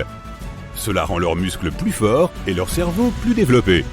Il devient difficile d'attraper les poissons. Ils s'échappent facilement des filets de pêche et sautent des bateaux. Cela augmente la population de tous les animaux marins, et en particulier des requins. Il devient dangereux de naviguer avec n'importe quelle embarcation. Un petit bateau de pêche peut facilement être renversé par un requin. Un énorme bateau de croisière peut croiser plusieurs calamars géants. Des centaines et des milliers d'années passent. De plus en plus de poissons arrivent sur la terre ferme. L'évolution modifie la structure de leur corps incroyablement vite. Certains poissons ont des membres allongés, leur peau devient légèrement plus rugueuse, leurs nageoires et leur queue restent, mais leurs pattes deviennent plus longues. Imagine un requin avec des membres de crocodile. C'est exactement ce à quoi ressemblent la plupart des poissons désormais. Des millions d'années d'évolution vont passer et les poissons ressembleront à des humains. Mais ils seront couverts d'écailles avec de petites nageoires derrière les oreilles et une énorme nageoire sur le dos. À ce moment-là, l'humanité aura colonisé de nombreuses autres planètes. Et les poissons seront devenus les maîtres de la Terre. Certains requins ont la capacité étrange de cracher leur estomac puis de le remettre en place. Ce serait bien pratique. La plupart des requins mangent d'énormes quantités de nourriture. Mais le problème est qu'ils ne peuvent pas digérer tout ce qu'ils ont englouti. Ils ont besoin d'un moyen de se débarrasser de résidus comme les carapaces et les becs de tortues de mer, les plumes et les os d'oiseaux, les pinces de homard et autres. Alors ces créatures étonnantes vomissent volontairement leur estomac entier avec tout son contenu. Une fois qu'ils ont terminé, ils réintroduisent leur principal organe digestif dans leur corps. Et l'ensemble du processus ne prend généralement pas plus d'1 seconde. Certaines espèces de requins, comme les grands blancs ou les macos, ont un système spécial pour réchauffer leurs yeux et leur cerveau grâce à leur rétine. Cela les aide non seulement à mieux détecter les mouvements, mais aussi à améliorer la résolution de leur vision. Quant à ce qui caractérise le requin mako, c'est que cette espèce se déplace souvent verticalement à travers différentes températures. Contrairement à la plupart des gens qui n'ont qu'une seule mâchoire mobile, les requins peuvent bouger librement leur mâchoire inférieure et supérieure. Cela leur permet d'avoir une meilleure prise sur leur repas et de le mâcher plus rapidement et plus complètement. Voilà qui est rassurant. Les requins donnent naissance à un grand nombre de petits à la fois. Cela dépend de l'espèce, bien sûr. Mais le requin bleu, par exemple, est célèbre pour mettre au monde plus de 130 petits à la fois. Les grands requins blancs ont une morsure plus puissante que la plupart des félins de la jungle et de la savane. Un prédateur aquatique de 6 mètres de long peut produire une force de plus de 276 kg par cm², soit une morsure 4 fois plus puissante que celle d'un lion ou d'un tigre. Les humains, avec leur misérable morsure de 10 à 14 kg par cm², ne sont pas du tout dans la course. Les requins houles se défendent en avalant d'énormes quantités d'eau. Le corps du requin devient alors 2 fois plus grand que sa taille normale. Et cela fait fuir les prédateurs potentiels. Les requins peuvent faire pousser plus de 50 000 dents au cours de leur vie.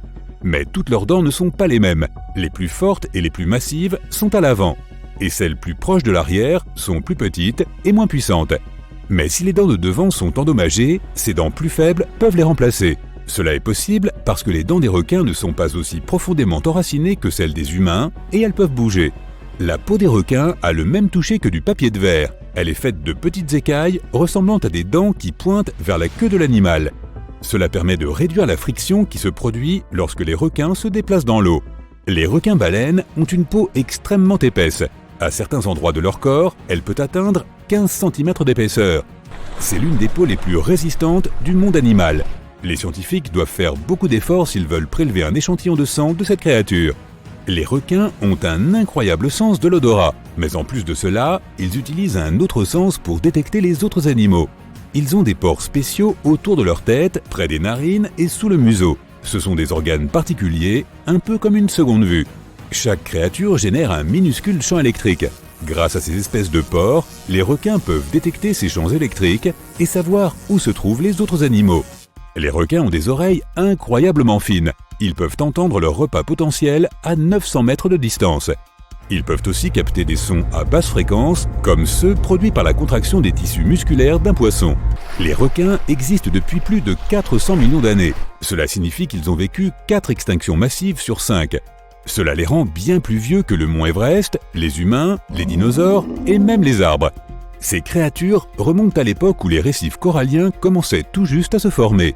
Certaines espèces de requins peuvent sauter hors de l'eau, comme le grand requin blanc ou le requin pèlerin.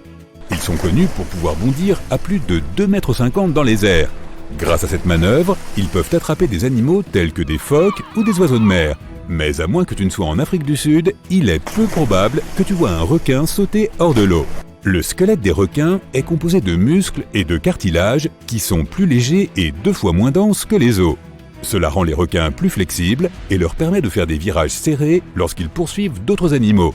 Ce n'est pas pour rien que les requins marteaux ont une tête si bizarrement formée. Grâce à elle, ces créatures ont une incroyable vision à 360 degrés.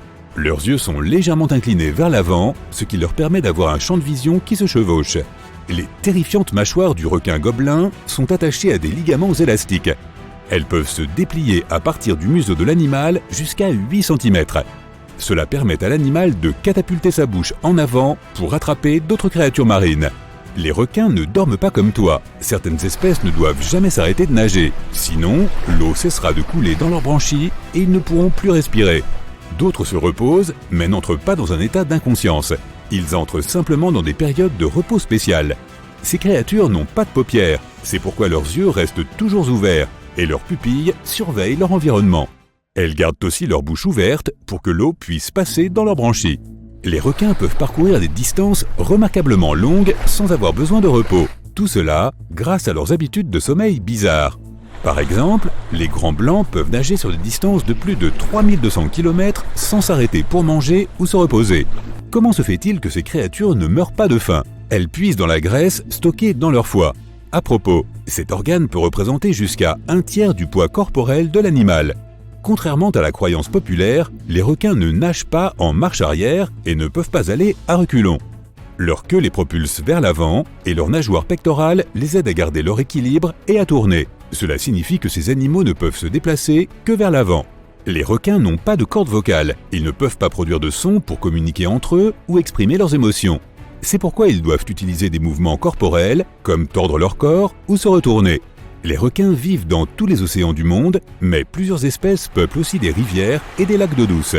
Par exemple, des requins taureaux ont été trouvés dans des rivières tropicales. Ils sont aussi connus pour être capables de nager entre l'eau douce et l'eau salée. Le plus petit requin qui existe est le requin lanterne nain. Cette créature unique ne dépasse pas les 20 cm de long. Mais elle compense sa taille minuscule de bien d'autres façons. Par exemple, certains de ses organes émettent de la lumière. Et comme la créature vit dans les eaux peu profondes, cela l'aide à se camoufler dans les rayons du soleil. Les requins bleus mangent beaucoup, souvent plus que ce dont ils ont besoin. Une partie de cette nourriture peut rester non digérée pendant des semaines jusqu'à ce qu'elle soit nécessaire pour leur apporter de l'énergie. Les requins ont quelque chose qui ressemble à une langue, mais cet organe s'appelle le basies hial. C'est la partie avant du cartilage qui va de la poitrine du requin à sa bouche. Il ne bouge pas et est à peu près inutile. Cette soi-disant langue ne participe pas au processus d'alimentation. Elle n'est pas recouverte de papilles gustatives. Sa seule véritable utilité pourrait être qu'elle soutient certains des os qui relient les branchies du requin. Il existe des centaines d'espèces de requins dans le monde, environ 500. Certaines d'entre elles sont plutôt bizarres. Il suffit de regarder le requin gobelin, le requin pèlerin ou le scalet féroce. Tous ces requins varient en taille, de quelques centimètres à des dizaines de mètres de long. Ils vivent aussi dans des environnements très différents. Les requins tigres mangent tout ce qui leur tombe sous la mâchoire. Parmi les choses les plus étranges qu'ils ont mangées, on a trouvé des caméscopes, des sacs de billets, des plaques d'immatriculation de presque tous les États américains, des laisses de chiens et bien d'autres choses encore. Chaque requin-baleine a un motif unique sur sa peau. Ces taches et rayures peuvent être utilisées pour identifier chaque spécimen, tout comme les empreintes digitales sont utilisées pour identifier les personnes. Le requin griset peut plonger à une profondeur équivalente à 5 Empire State Building. Lorsqu'ils naissent ou éclosent, les bébés requins sont déjà entièrement nourris. Et s'ils choisissent de nager loin de leur maman, ils n'ont pas besoin de chercher de la nourriture pendant au moins plusieurs semaines. Tu es allongé sur la plage la nuit et tu décides d'aller nager. Tu entres dans l'eau jusqu'aux genoux et tu remarques une lueur bleu-vert au loin. Il te semble qu'une pierre précieuse reflète le clair de lune. Alors tu te lances. Arrête-toi tout de suite et fais demi-tour. La lueur flotte dans ta direction et tu vois un petit poisson dans l'eau, de la taille d'un chat. Sa peau brille, il n'a pas l'air dangereux, mais en réalité, c'est l'un des poissons les plus dangereux de la planète. Tu ne confondras pas le squalelet féroce avec d'autres prédateurs marins. Il a une bouche ronde armée de petites dents pointues qui peuvent laisser une marque en forme de cookie sur un bateau en bois. Malgré sa taille, ce poisson effraie les grands requins blancs, les baleines, les requins marteaux et tous les autres. Un jour, l'un d'entre eux a même réussi à abîmer un sous-marin avec ses morsures. Habituellement, ce prédateur vit dans les profondeurs de l'océan, mais il arrive qu'il attaque des humains. Tu es en plongée, en train d'admirer les fonds marins, et tu remarques soudain quelque chose qui se met à bouger. Il existe plusieurs types de poissons qui peuvent se fondre dans le paysage marin, et l'un d'eux est le squatina. Il ressemble à une raie et semble assez amical. Ne nage pas près de lui. Ce prédateur est rapide et possède une forte mâchoire pleine de dents pointues. Il est agressif et peut attaquer. Tu fais du snorkeling et tu vois un banc de petits poissons au loin. Quelque chose de long fait irruption dans le banc et commence à agiter l'eau. Les poissons s'éloignent dans différentes directions. Ce doit être le requin-renard qui attrape sa proie. Ce requin a une longue queue semblable à un fouet et il l'utilise pour assommer les petits poissons. Bien sûr, si le requin voit un danger, il agitera sa queue pour se défendre et tu ne voudrais pas te retrouver sous ses coups de fouet. Si tu vois un poisson avec de petites crêtes au-dessus des yeux ressemblant à des cornes, alors sache qu'il s'agit très probablement du requin dormeur cornu. Ce prédateur n'est pas agressif. Il nage calmement dans les mers et les océans à la recherche de sa nourriture préférée, crabes, écrevisses, crevettes et oursins. Mais il est tout de même préférable de ne pas l'approcher, car ce requin a l'une des morsures les plus puissantes de toutes les espèces. Son dos et ses nageoires sont couverts de pointes acérées. L'un des requins les plus effrayants que tu puisses rencontrer est le requin gobelin. Tu pourras le reconnaître à sa longue queue et à son teint rosé. Il vit au large des côtes japonaises et doit son nom à son apparence inhabituelle. Imagine que tu es sur un bateau et que tu vois ce requin passer au large. Tu sors un bout de viande d'un récipient et le lèves au-dessus de l'eau. Le requin sort de l'eau pour attraper sa nourriture. À ce moment-là, il ouvre la bouche et une mâchoire d'où sortent des dents pointues viennent saisir la viande directement dans ta main. Le requin fait glisser sa mâchoire en arrière et s'éloigne à la nage. Pour rencontrer le requin suivant, tu dois descendre au fond de l'océan. Il n'y a presque pas de lumière ici, mais tu le verras de loin. Une tête bleue lumineuse. Le corps du requin est noir et ne peut pas être vu, de sorte que l'on dirait que la tête nage toute seule. Ce petit prédateur peut tenir dans la paume d'une main adulte, mais il est préférable de ne pas essayer de le saisir si tu ne veux pas rencontrer ses petites dents acérées. On l'appelle le requin lanterne ninja. Personne ne sait exactement pourquoi sa tête brille. C'est peut-être un moyen d'attirer les proies, mais il y a aussi une théorie selon laquelle ces requins communiquent entre eux à l'aide de la lumière. Dans les eaux profondes de l'océan, tu peux voir un grand serpent. On dirait qu'il rampe sur le fond de la mer, ses mouvements sont rapides et agiles. Ce prédateur marin est aussi un requin. Le requin à collerette ressemble effectivement à un serpent, et pas seulement en apparence. Il peut avaler des proies plus grandes que la moitié de son corps, pourtant long de 2 mètres. Il possède environ 200 dents pointues. Aucune chance que tu le confondes avec une anguille de mer et d'autres créatures marines ressemblant à des serpents. Dans les eaux froides, où la plupart des requins ne nagent pas, tu peux rencontrer cette incroyable créature. Le plus souvent, tu ne la verras pas car le requin taupe bleu nage trop vite. Il se déplace à une vitesse de 55 km/h, ce qui est plus rapide qu'un léopard. Ses proies n'ont aucune chance de lui échapper et ses ennemis ne le rattraperont jamais. Si tu vois une petite bouche lumineuse avec des dents inhabituelles, ressemblant à des assiettes, se diriger vers toi depuis les profondeurs, alors tu dois immédiatement sortir de l'eau. Il est toutefois peu probable que tu puisses croiser cette créature, puisque le requin grande gueule est l'un des plus rares du monde. Les scientifiques ne l'ont pas encore complètement étudié. Ce poisson, de la taille d'une voiture, ferme rarement sa grande bouche, qui peut facilement contenir un humain adulte. Heureusement, il mange du plancton et ne te fera pas de mal. Ouf! Tu ne confondras pas le requin suivant avec quoi que ce soit d'autre. Le requin-scie est un poisson avec un long museau semblable à une scie. Les petites dents sur le nez de ce requin poussent vers l'extérieur. Chaque dent est équipée d'un électrorécepteur qui peut détecter les champs électriques provenant d'autres poissons. Dans des conditions de faible visibilité, ce requin peut détecter ses proies en utilisant son nez comme un radar. Le requin-scie maîtrise son arme comme un épéiste professionnel et peut frapper avec force et précision. Un requin qui te remarquera bien plus tôt que tu ne le feras est le requin-marteau. Ses yeux, placés sur les côtés, peuvent voir dans presque toutes les directions à la fois. Aucun poisson ne peut passer devant ce requin sans être remarqué. Il utilise sa tête non seulement pour l'observation panoramique, mais aussi pour la chasse. La nourriture préférée du requin-marteau est la raie pastenague. Elle ressemble à une couverture flottant invisiblement sur le fond de la mer. Mais elle ne peut pas se cacher des yeux aiguisés du requin. Ce dernier utilise le marteau pour plaquer les raies au sol. Et si on réunissait le requin-scie et le requin-marteau pour faire un peu de menuiserie? On pourrait peut-être fabriquer une chaise? Dans les eaux de l'Arctique, si tu as de la chance, tu peux rencontrer le requin du Groenland. Tu croiseras rarement cette grande créature lente mais majestueuse à la surface, car elle habite dans les profondeurs de l'océan. Ce requin peut vivre pendant une durée impressionnante de 300 ans et plus. Certains d'entre eux ont donc probablement été témoins de l'époque où tous les navires étaient encore en bois. Les grands requins blancs et requins tigres font partie des principales espèces qui représentent un danger pour les humains. Tu peux les identifier grâce à leur aileron triangulaire qui sort de l'eau, mais il est beaucoup plus facile de prévoir leur présence si tu fais attention à ton environnement extérieur.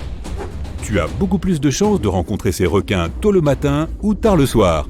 À ce moment-là, il est préférable de rester sur la plage et de ne pas se mettre à l'eau. Il vaut mieux éviter aussi les embouchures de rivières avec du limon et de l'eau boueuse. C'est là que vivent le plus souvent les requins-tigres, qui comptent parmi les requins les plus irritables du monde.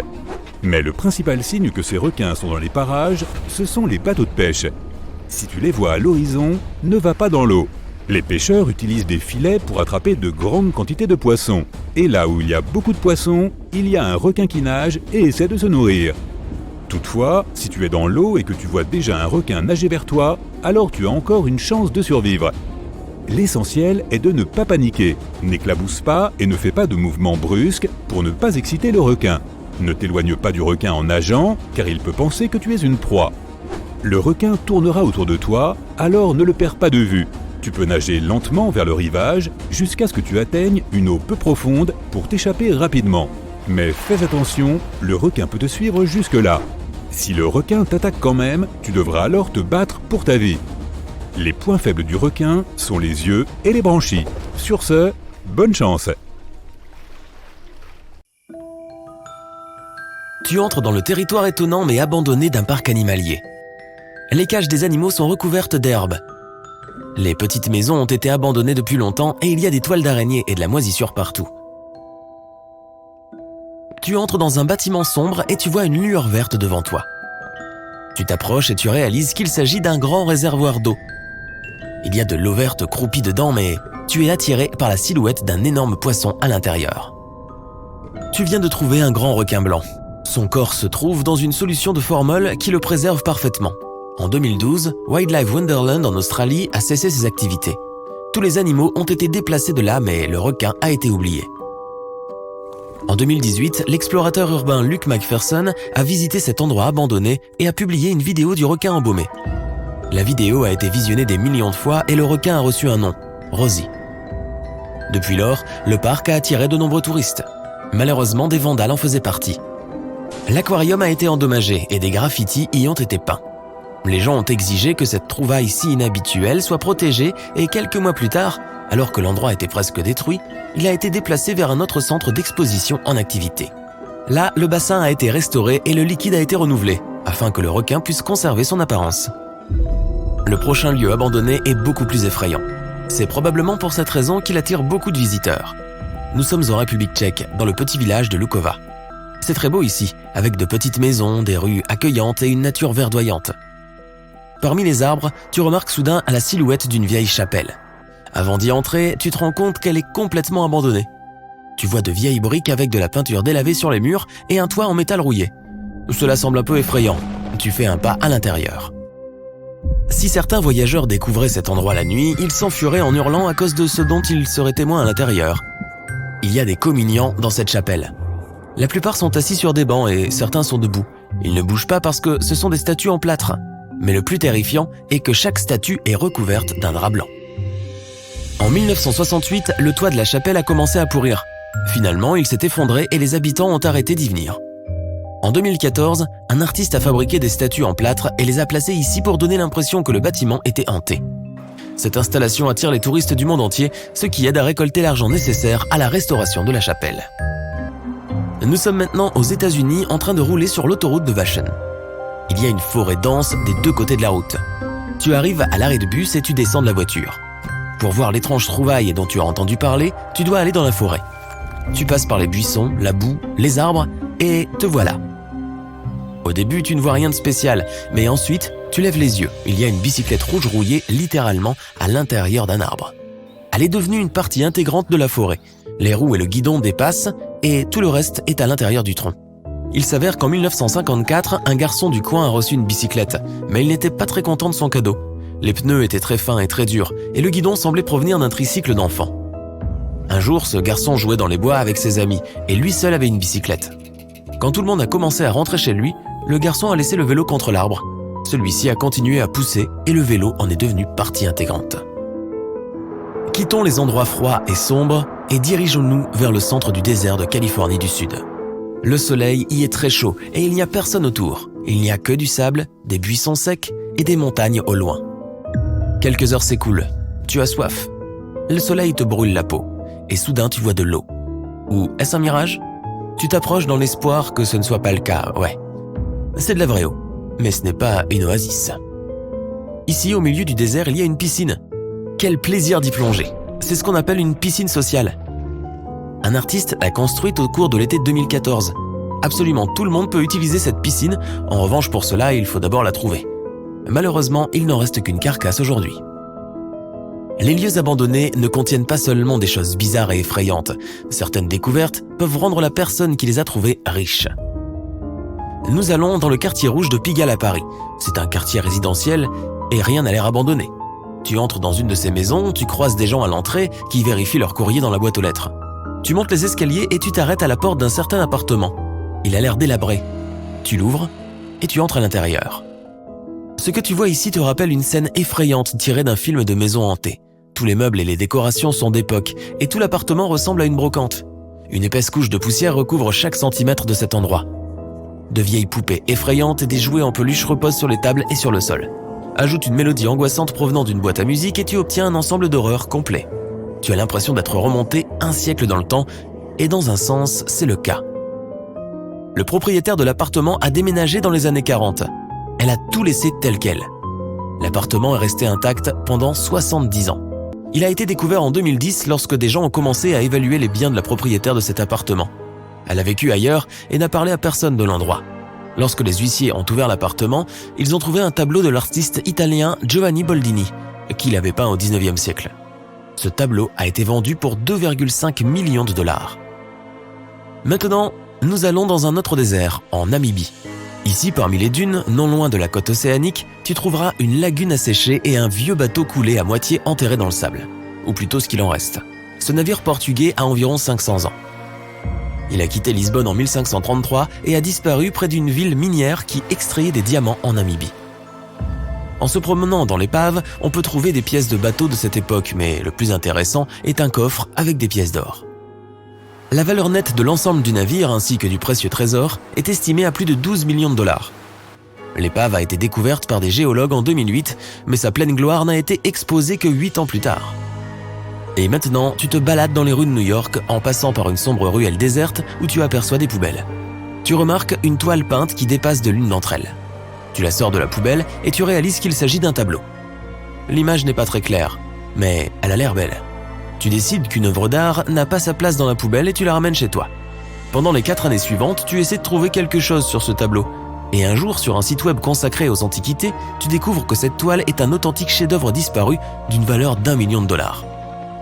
C'est ce qui est arrivé à une femme de New York en 2003. Lorsqu'elle a trouvé le tableau dans la poubelle, elle a immédiatement senti la puissance qui en émanait. La femme a découvert que le tableau avait été volé à son propriétaire en 1989.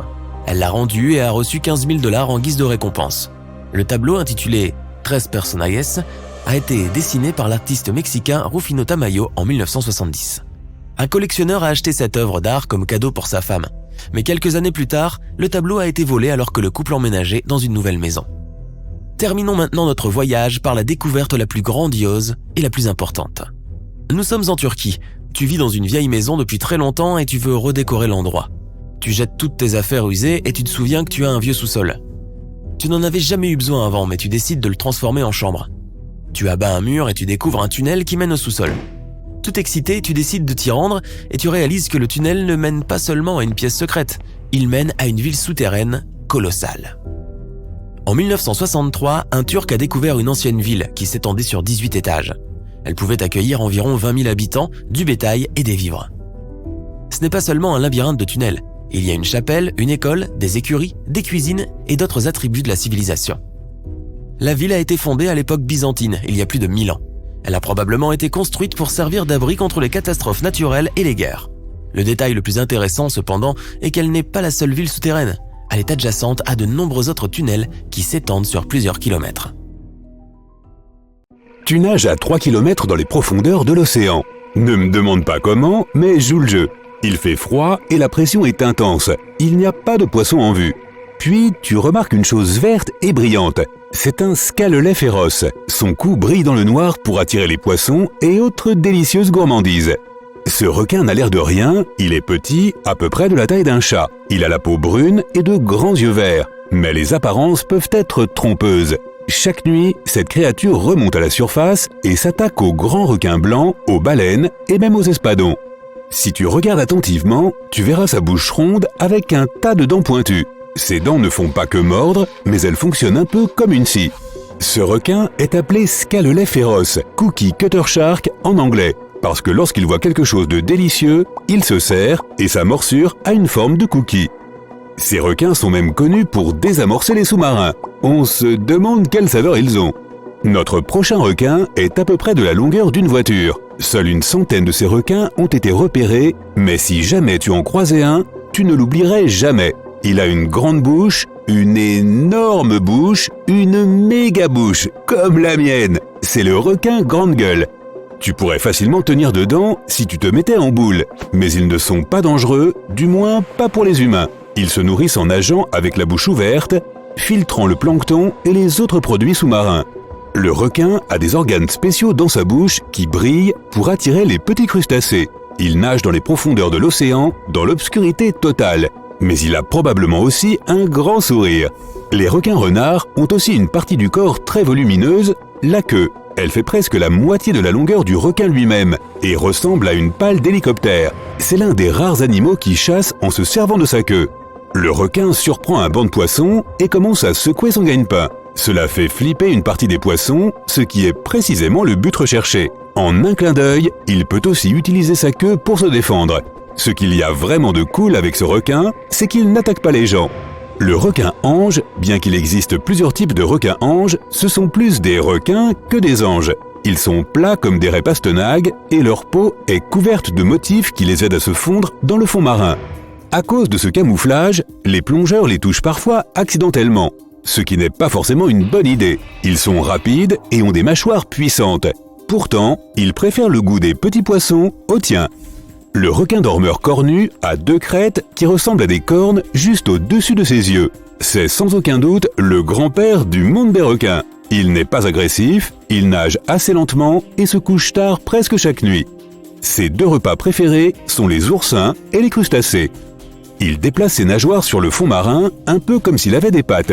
Mais ne sous-estime pas ce gars, il a l'une des plus fortes morsures de tous les requins. Il a besoin de ses grosses dents pour écraser les coquilles de ses repas de fin de soirée. Et si une chose cherche à l'attaquer, il faut faire attention. Les requins dormeurs cornus ont des pointes acérées sur leurs ailerons. Le prix du requin le plus laid est décerné au requin lutin. Et il est loin devant. De l'extérieur, il a déjà l'air un peu bizarre et il fait à peu près la taille d'une moto sous-marine rose. Il a une longue queue et un nez très long. Il vit dans les profondeurs de l'océan et adore manger des calamars. Il n'est pas aussi rapide que ses congénères, mais il est bien plus sournois. Il a une technique secrète et totalement sauvage pour rattraper les calmars. Le requin nage derrière le calmar, le rattrape et se rapproche de plus en plus. Mais pas question que le calamar ralentisse. On dirait que le pauvre requin lutin n'aura pas de déjeuner aujourd'hui. Et alors, il ouvre la bouche. Sa mâchoire est attachée à des plis de peau qui lui permettent de littéralement la jeter hors de sa bouche. Et comme c'est un requin, ses dents sont acérées. Cette portée supplémentaire lui permet de capturer son repas et une fois le festin terminé, il remet tout simplement sa mâchoire dans sa bouche.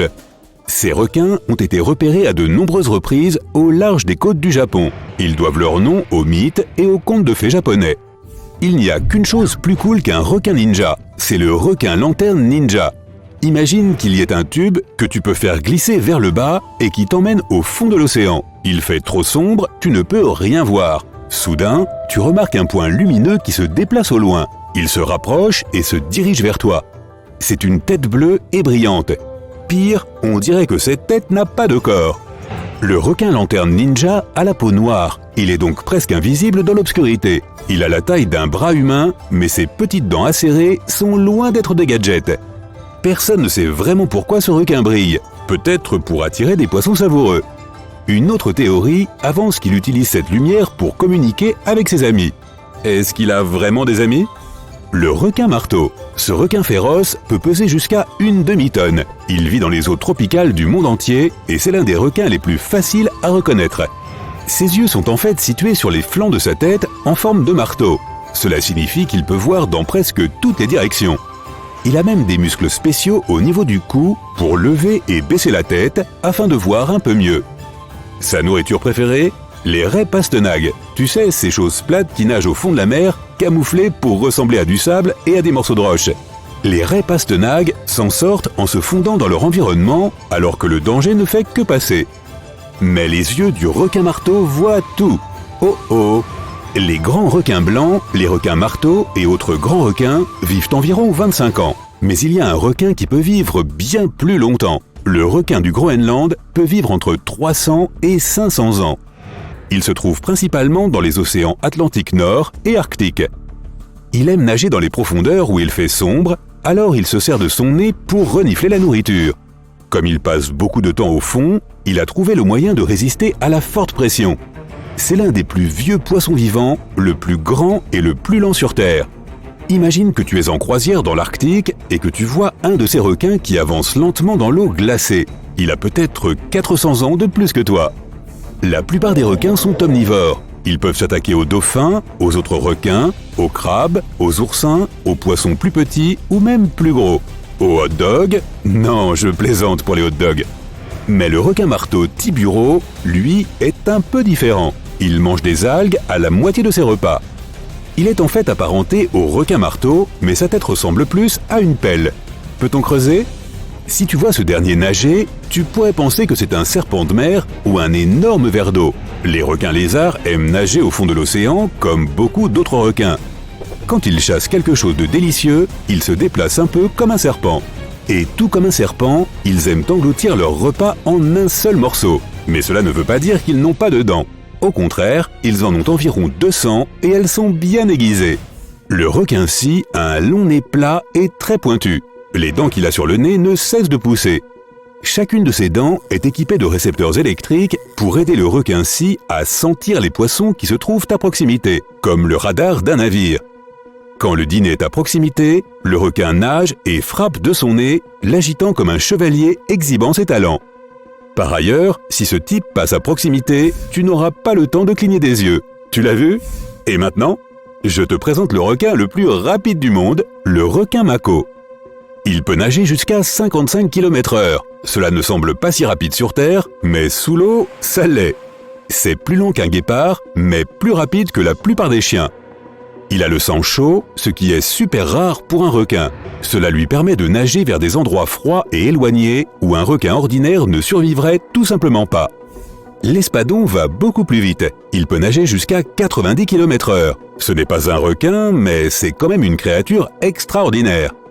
Dans une course, l'espadon arrive généralement en tête. Mais il n'est pas seulement rapide, il est ingénieusement rapide.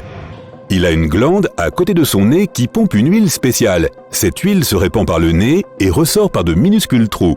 Cette huile spéciale est imperméable, ce qui permet à l'espadon de glisser dans l'eau à grande vitesse.